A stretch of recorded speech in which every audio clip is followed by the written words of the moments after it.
Ne ratez aucune info avec le journal du Mercato sur Afrique Sport. Nous ouvrons ce numéro du mardi 1er février 2022 avec Alexandre Lacazette.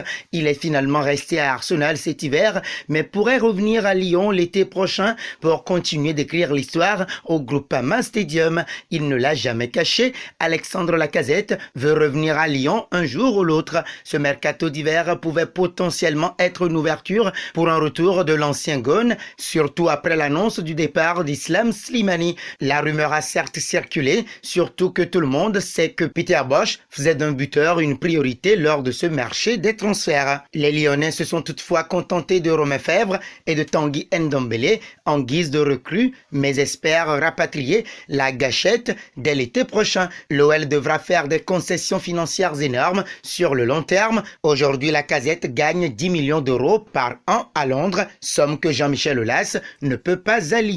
Toujours en France, Sète réussit un joli coup. Le 12e de National 1 a officialisé ce mardi la signature du défenseur central Vittorino Hilton, 44 ans. Libre depuis la fin de son contrat avec Montpellier l'été dernier, le Brésilien officiait comme consultant pour Prime Video, mais n'avait jamais caché son envie de retrouver les terrains. Ce sera finalement en 3e division et avec un contrat jusqu'en fin de saison à la clé, d'après RMC Sport. Après Bastia, Lens, l'OM et le MHS, Sète sera le 5e club français du vétéran et le plus improbable. Partons en Espagne. Le mercato d'hiver a particulièrement été marqué par le feuilleton Dembélé. Et pour cause, alors que le contrat de l'ancien Rennais s'achève en juin prochain, le FC Barcelone a tout fait pour se séparer de lui durant le mois de janvier afin de récupérer une indemnité de transfert et ainsi éviter un départ libre à l'issue de la saison. Le PSG, Chelsea et Tottenham ont tenté de sauter sur l'occasion. En vain,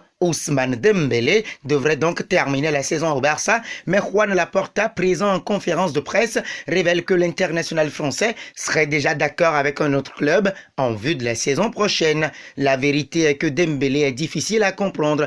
Maintenant, nous l'avons dans l'équipe et Xavi travaille sur le présent immédiat et le moyen terme. Si c'est un joueur que nous n'aurons pas la saison prochaine, vous pouvez le dire. Il semble qu'il ait un accord avec un autre club et je ne sais pas ce qu'ils en pensent, mais nous allons examiner l'intérêt du club, lance le président du Barça devant les médias. Si les nouvelles ne sont pas bonnes pour les Red Devils concernant Mason Greenwood, elles sont bonnes pour les Sky Blues qui viennent d'officialiser la prolongation de contrat de João Cancelo. Le défenseur latéral portugais a signé un nouveau contrat avec les champions de Premier League, engageant son avenir au club avec une prolongation de 2 ans qui le lie jusqu'en 2027. Cancelo, qui a rejoint le club en 2019 en provenance de la Juventus, a porté son jeu à de nouveaux sommets sous la direction de Pep Guardiola et est devenu l'une des armes offensives les plus dévastatrices de City. Erling Haaland, nous allons terminer avec le Norvégien de 21 ans, 14 matchs et 16 buts en Bundesliga cette saison, qui s'éloigne du Real Madrid. Comme nous vous l'indiquions, les blessures à répétition du phénomène du Borussia Dortmund ont fait naître quelques doutes du côté de la Casablanca et le présentateur de l'émission El Chiringuito, Josep Pedrerol, est allé dans le même sens lundi. D'après le journaliste réputé proche du président merengue Florentino Pérez, le leader de la Liga ne prévoit pas de recruter le buteur norvégien l'été prochain. Les Madrilènes préféreraient se concentrer sur leur cible principale, Kylian Mbappé, libre en juin et avec qui un accord aurait été déjà noué, alors que la clause libératoire du Scandinave, estimée entre 75 et 90 millions d'euros, entrera en vigueur en fin de saison. D'autres écuries devraient en profiter pour sauter sur l'occasion.